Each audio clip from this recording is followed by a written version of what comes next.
บายดีน้องลาเอ้าทักทายทัก สื่อนางมาจากโรงเรียนมสนบอยู่เผาหญ้าเอิญ เฮาหยังเกาะ เผาหญ้าเอิญ เฮาหญ้าเหิน โดย โอ้ปกติจะอยู่ทางภาคเหนือของประเทศลาวแม่นบ่โอ้มื้อนี้เฮาหญ้าเหินพี่น้องครับเคยเห็นบ่นี่เพิ่นมารวมบุญงานพระธาตุเฮือนหินเฮาหญ้าเหินโอ้มากันหลายบ่ลูกประมา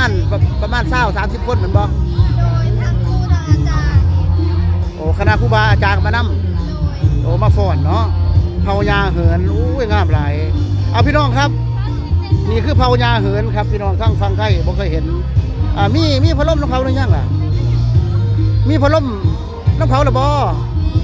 นี่โอ้แสดงว่ามีแฟนแล้วที่นี่ยังโอ้